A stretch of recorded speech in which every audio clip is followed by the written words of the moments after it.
Gelombang protes internasional terhadap kebijakan luar negeri Amerika Serikat kini menjalar hingga ke Afrika Barat, di mana aktivis di Bamako, Mali, menyatakan dukungan penuh bagi Kuba yang sedang menghadapi krisis energi total.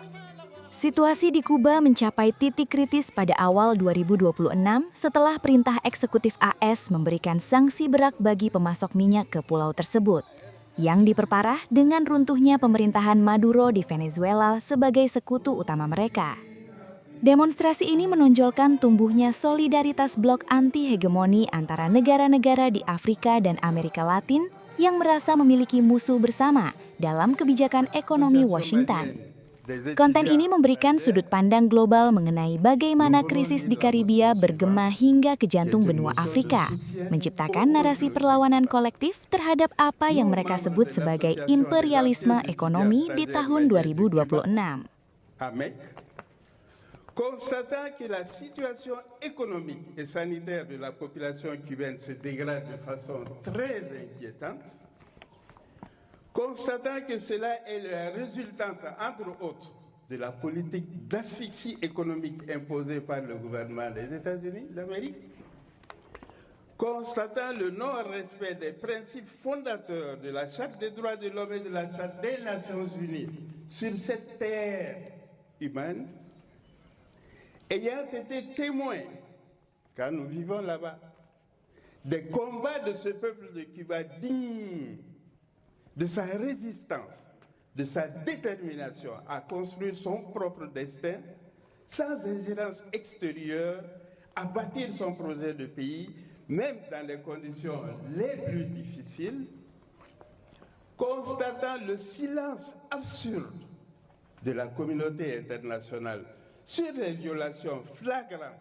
des droits de l'homme dont est victime le peuple travailleur de Cuba, déclarons que le moment est crucial où tous les peuples du monde entier doivent élever la voix, non seulement contre cette injustice immense envers le peuple cubain, mais aussi contre les menaces de déstabilisation qui pèsent sur le monde entier. Il y a un impact considérable sur les conditions de vie de plusieurs générations de Cubains.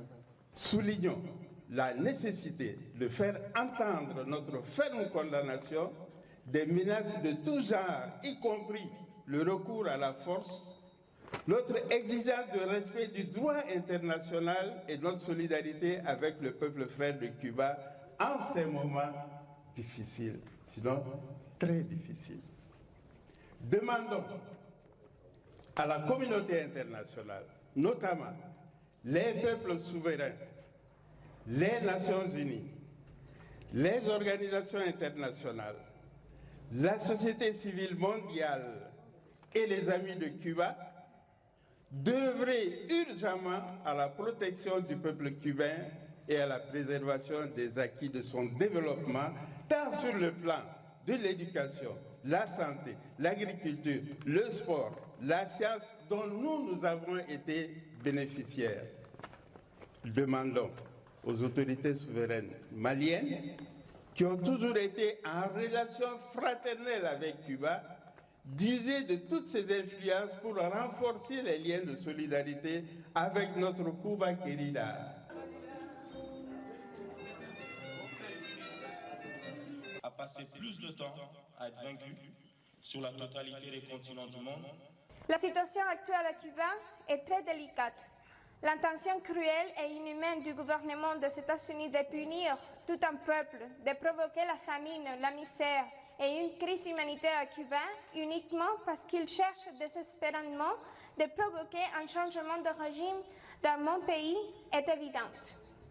Cuba et le peuple frère de l'AES partageons des défis communs. Nous sommes confrontés à une guerre économique, communicationnelle et psychologique imposée pour saper notre détermination à avancer sur des voies anti-hégémoniques.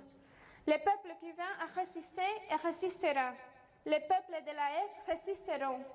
Nous sommes ensemble, nous sommes fermes et nous vaincrons. La coopération entre le Mali et le Cuba, nous sommes là aujourd'hui, son excellent pays, les États-Unis. Deuxième des choses, la crise des...